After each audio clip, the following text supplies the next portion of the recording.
This Torah class is brought to you by TorahAnytime.com. Stay soon.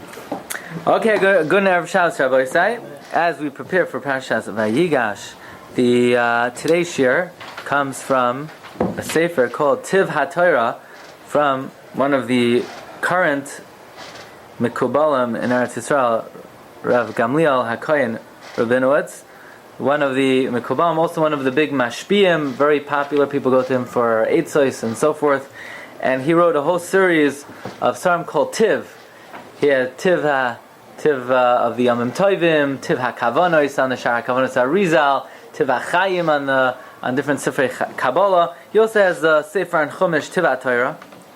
And we want to bring out some of the limudim that he learns from this week's Parsha. What does Tiv mean? Tiv, the best of. Yes.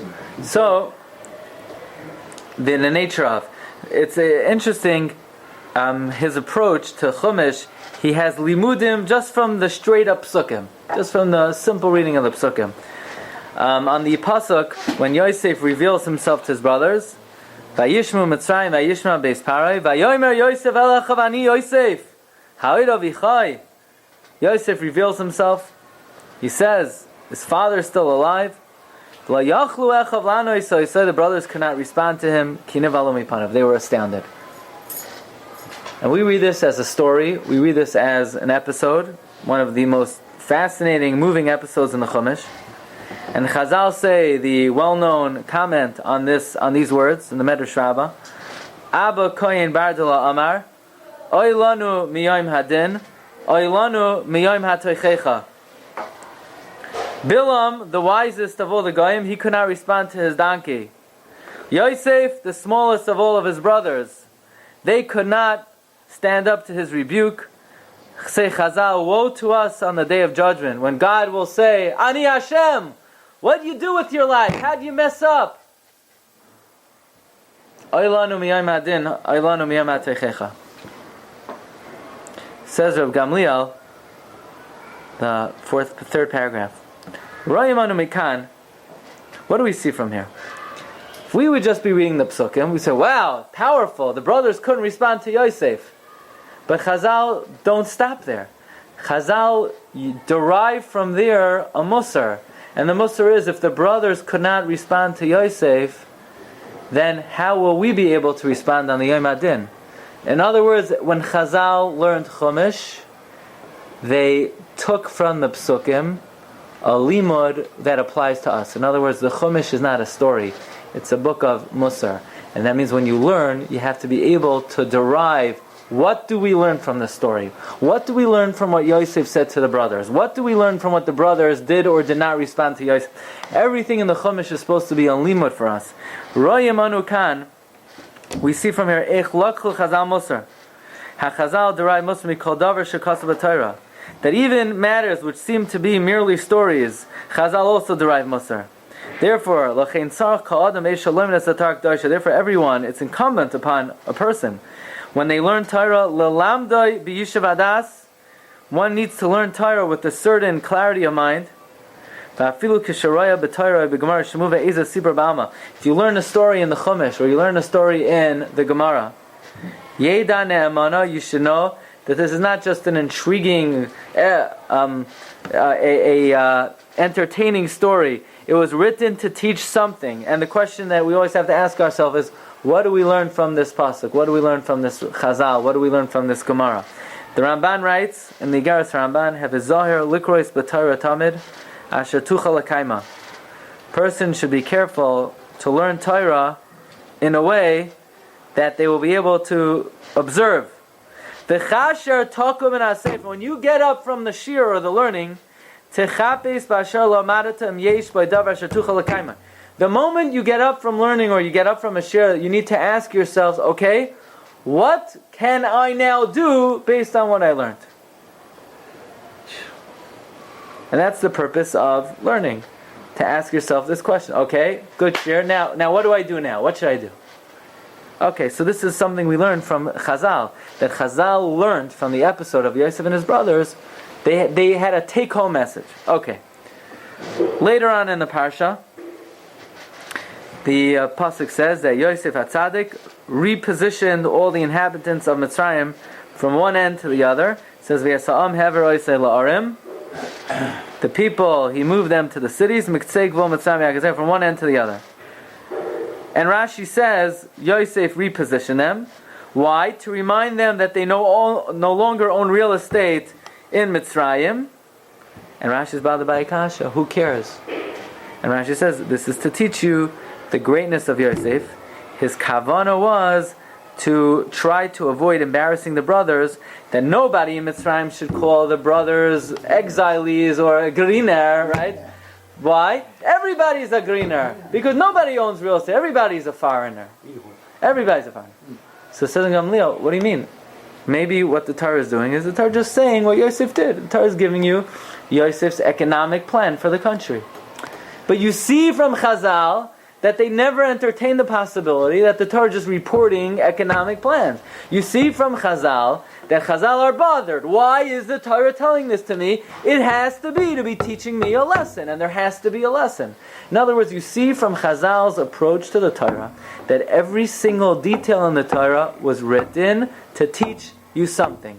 And it is the avodah of one who is loimei Torah to ask themselves that every detail in the Chumash, in the Torah, in the Mishnah, in the Gemara, what do I learn from here? What do I learn from this passage? What do I learn from this detail? Okay, so with that introduction, I want to examine a number of different conversations in this week's Parsha. And the question is, what do we learn from this conversation? So we begin with the beginning of the Parsha, number 3. Vayigash elahav Yehuda. So Yehuda comes close. Yomer bi adoini, please my master, yedaber na avdecha davar ba'oznei adoini. I want to tell you something. Don't be angry. Ki kamoicha kapara. Says Rashi, if Yehuda told his brothers, don't be angry. Excuse me, if Yehuda told Paro, don't be angry, that means obviously he's saying sharp words. Otherwise he wouldn't have to say, don't be angry.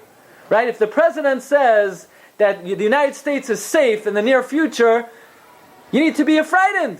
Why would he say that unless, if nobody thinks there's a problem, if there's no problem, what's he addressing? So if Yehuda says, don't be angry with, right? If somebody says, please don't be angry with what I'm about to tell you, that means they're about to tell you something that's going to make you angry. So Yehuda is about to say something very sharp to Yosef. Okay. Says Rabbi Gamliel, what do we see from here? We see from here a very important lesson. That if you have problems with somebody, and you don't like something that somebody is doing, don't speak behind their back. Tell them. Because most of the time, if you have issues with somebody, you don't like what they're doing, when you set forth before them and you put everything on the table, most of the time it falls away. It's just a lack of communication, a lack of understanding. This is exactly what Yehuda is doing. Why is Yehuda laying out all of his tainus to Yosef? And he's saying everything b'fanav. There's not one word. Yosef doesn't say, Yehuda doesn't say one word behind Yosef's back. There's no private conversation. Yehuda's not saying, brother, this Russia over here, this king, look how he's messing up. No. There's not one word the brothers say behind Yosef's back. Everything they say, we have problems with you. We don't like the way you're dealing with us.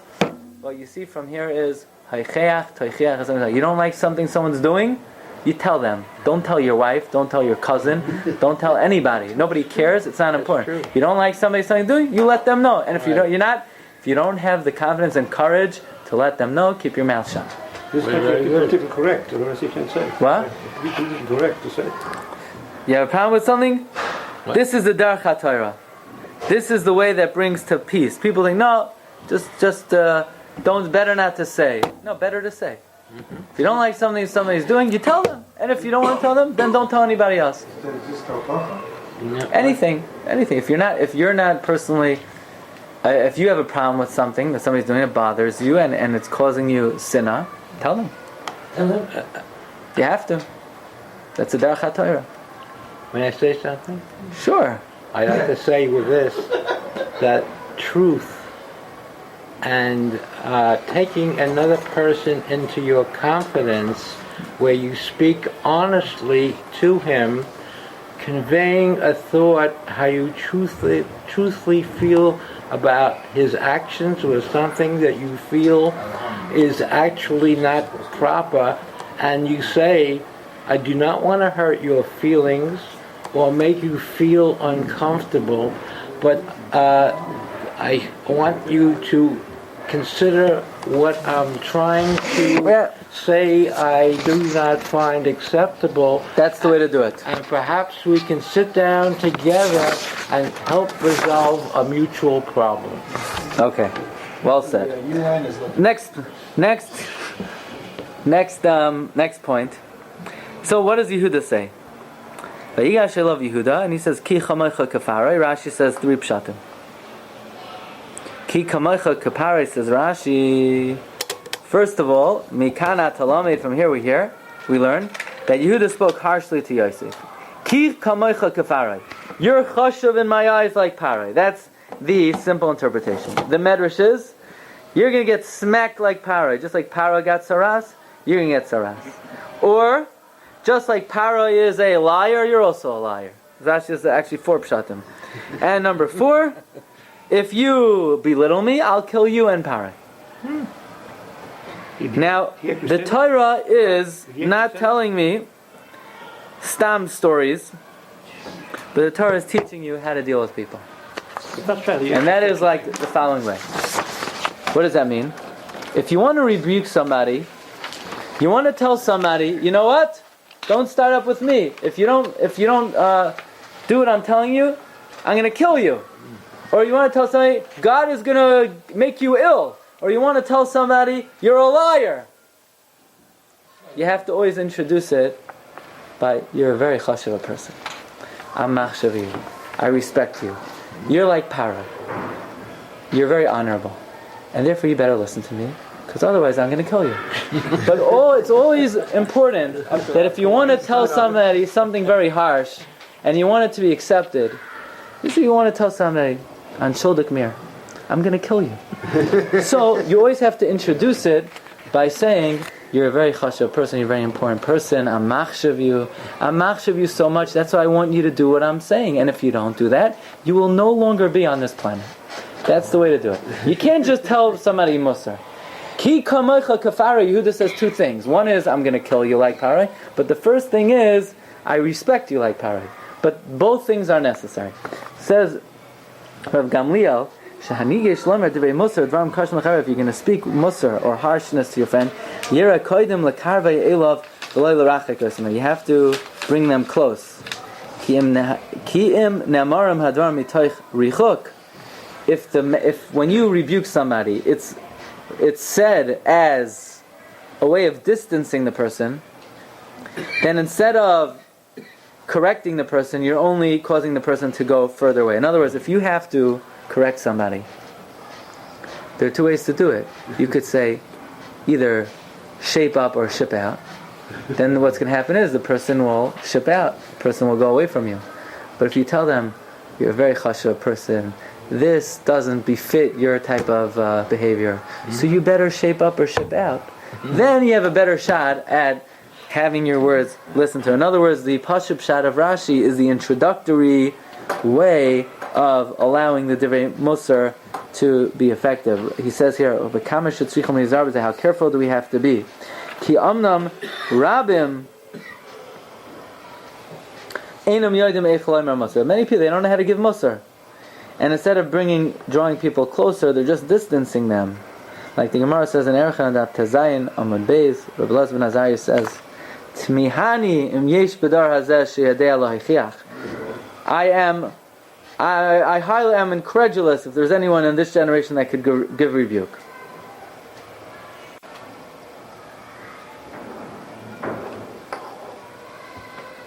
Now, on the 3rd to last paragraph in this piece, he says, the Torah continues, Vayigash, I love you.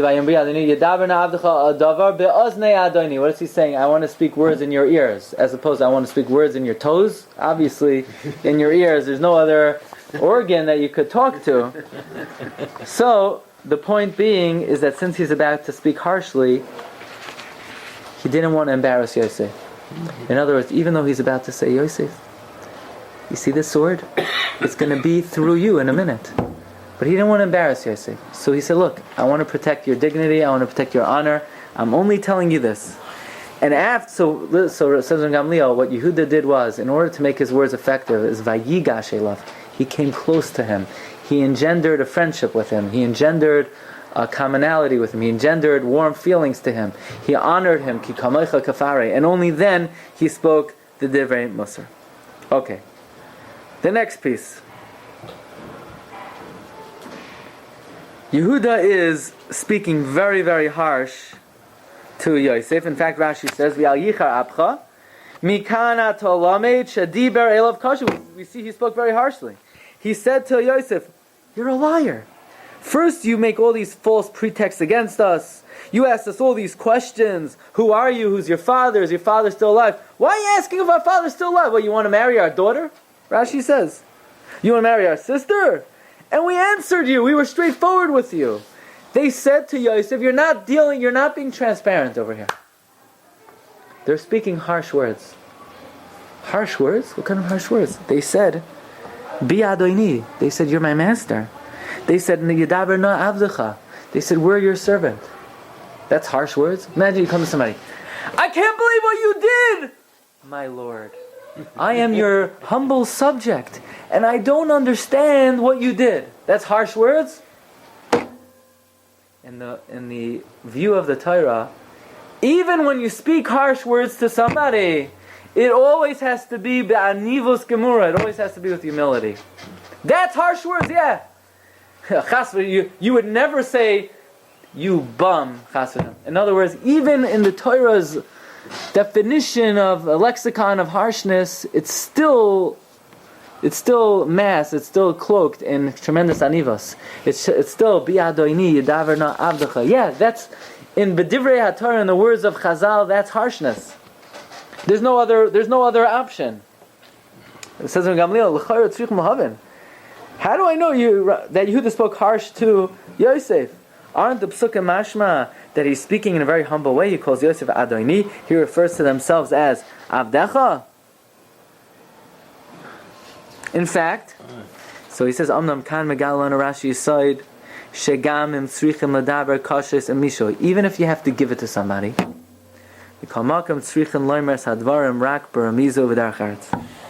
even if you have to give it to somebody, Iber and cup, you have to really tell somebody off. It always has to be with humility. It has to be with derech haretz.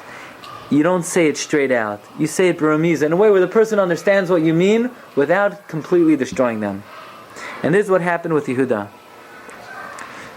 In fact, Yehuda had to speak very harsh to Yosef to a point where Yosef couldn't contain himself, right? That means Yehuda pressed Yosef's buttons. Yehuda spoke so harshly that Yosef finally revealed himself. But even though Yehuda had to lay it on, he still said Adoini, he still said Avdecha. And in fact, in the Sifrei Kabbalah it says that if Yosef would have contained himself just a moment longer, he would have been Mesakin, the Ched of Mechiras Yosef, and the Gula would have come. There never would have been Asar Harugei Malchus. But obviously Yehuda's words were so sharp that he couldn't contain himself. But even when you have to give it to somebody, it always is ba'anivos. There's no other way to do it. So he says, you need to know how to give musar, you need to know how to bring people to tshuva. Especially in our generation where people are very soft and people have no self-esteem and no confidence, and if you give it to them, you could destroy them. It always has to be couched in anivos and in kavod lezulas. Let's move on. Number 6.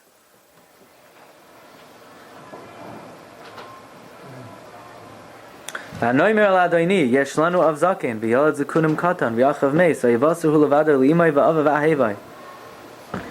Yehuda is saying to Yosef, Yosef, look what you did! We have an old father. He has a young son. If you take the kid away from the father, he's going to die. And even though Yehuda has to give it to Yosef, again, even when they had to lay it on to Yosef, they always showed him respect, which shows even if you have tremendous kindness on somebody, and even if you think you're right, and even if you are right, nevertheless, you cannot be mavater on a person's dignity. You can't destroy them. It doesn't matter what your kindness are, you have to treat everybody b'kavod.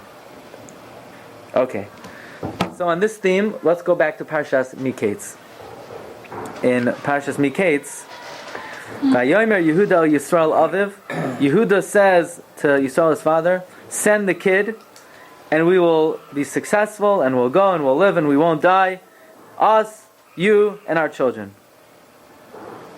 Interesting that we know Yaakov Avinu has two names, Yaakov and Yisrael. And l'chayra, in this situation, Yehuda is telling his father, Dad, you're making a big mistake here. You gotta send the kid. If you send the kid, we'll live. If we don't send the kid, we're gonna die. In other words, what does Yehuda have to do? He has to tell off his father.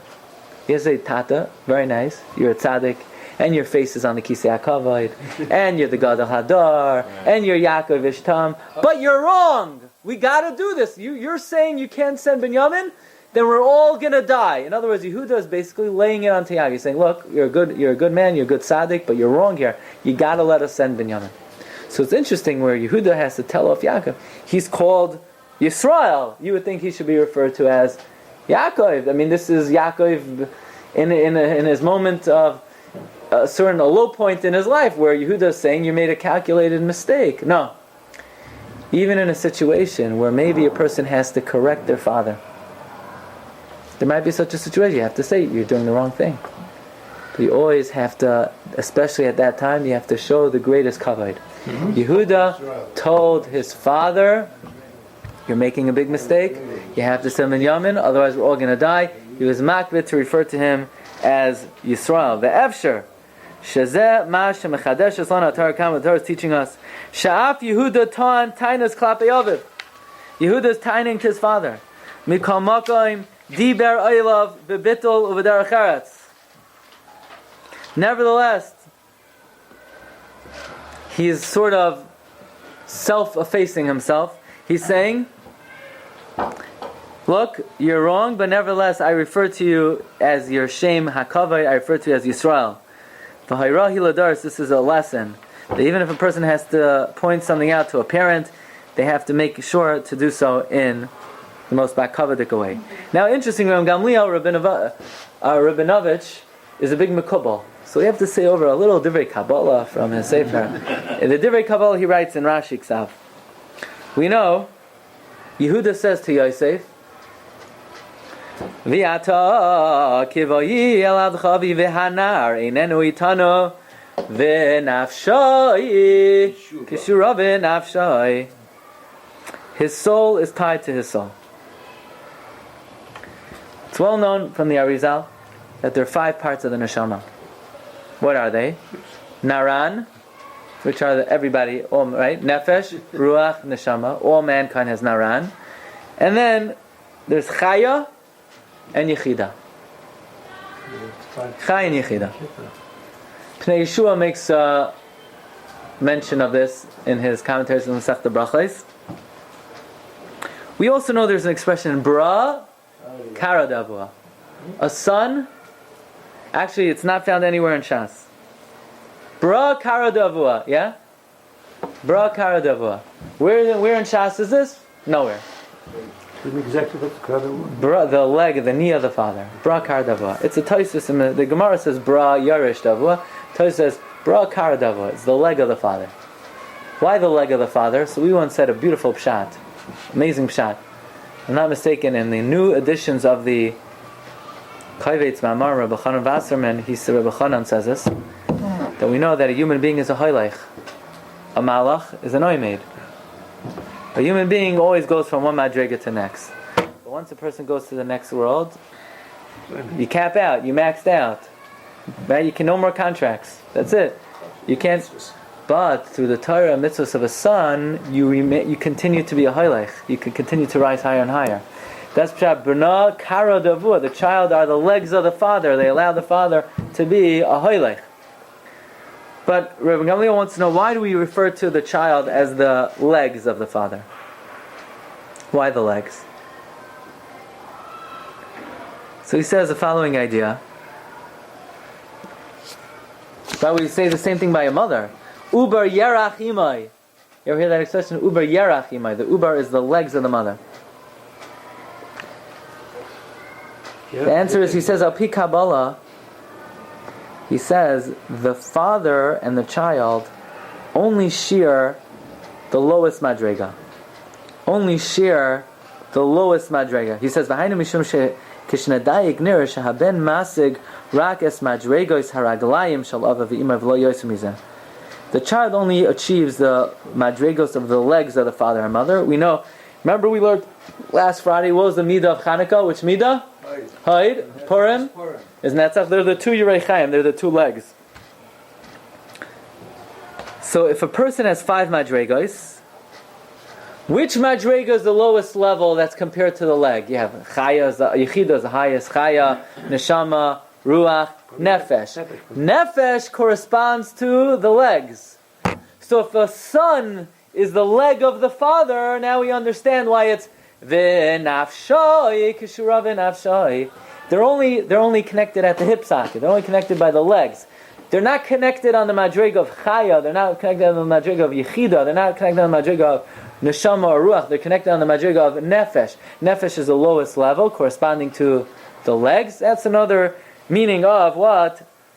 Of v'nafshoi kishur b'nafshoi. It doesn't say v'nishmasoi kishur b'nishmasoi. The Nefesh is the lowest madrega, like the Yirei Chaim. Okay. One last thing. 2 last things. Number 9. Adam tzarech lichyos b'darkos shel aviv. V'lo l'shan zman. A person should go in the ways of his father. Vayomer Yosef el echav ani Yosef ha'oid avichai. Says Rabbi Gamliel, you could explain this pasuk b'darch remez. Vayomer Yosef el echav, Yosef to his brothers, ani Yosef, I'm Yosef. And you know how I was always able to remain Yosef? You know how ani Yosef? You know how I'm the same Yosef as I was 20, 30 years ago? Because ha'oid avichai. Because in my mind, my father was always alive. I always kept the image of Yaakov Avinu alive in my mind. What kept me strong and going in the galus? Ani Yosef. Why? Ha'oid avichai. And this is a limud, especially in our generation. Everybody likes to make their own minhagim and limudim and mahalchim and my own derech. But what we learn from Yosef is that to be successful in the galus, to remain ani Yosef, it always has to be with the attitude of ha'oid avichai. And in fact, we know that was the case with Yosef HaTzadik. When he was about to slip and stumble, what happened? What did he see?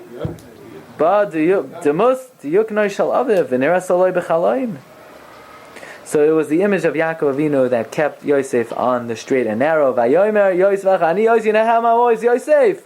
Ha'oid avichai. Okay. Let's end with one more message, which is especially not politically correct, and that's why it's so chaviv. Okay. Yosef says to his brothers, Vayishalach es echav, he sends his, Vayiluch, and they went, Vayomer le'val tirguzu ba'dorach. Don't get angry on the way, Rashi says. What's pshuto shel mikra? Pshuto shel mikra is what? That they were embarrassed. So he said, I don't want you to fight. Doesn't mean that will linger, no? In other words, he knew that now that Yosef revealed himself, they might start blaming each other. You did it, it was your fault, your fault. So Yosef said, no, don't do that.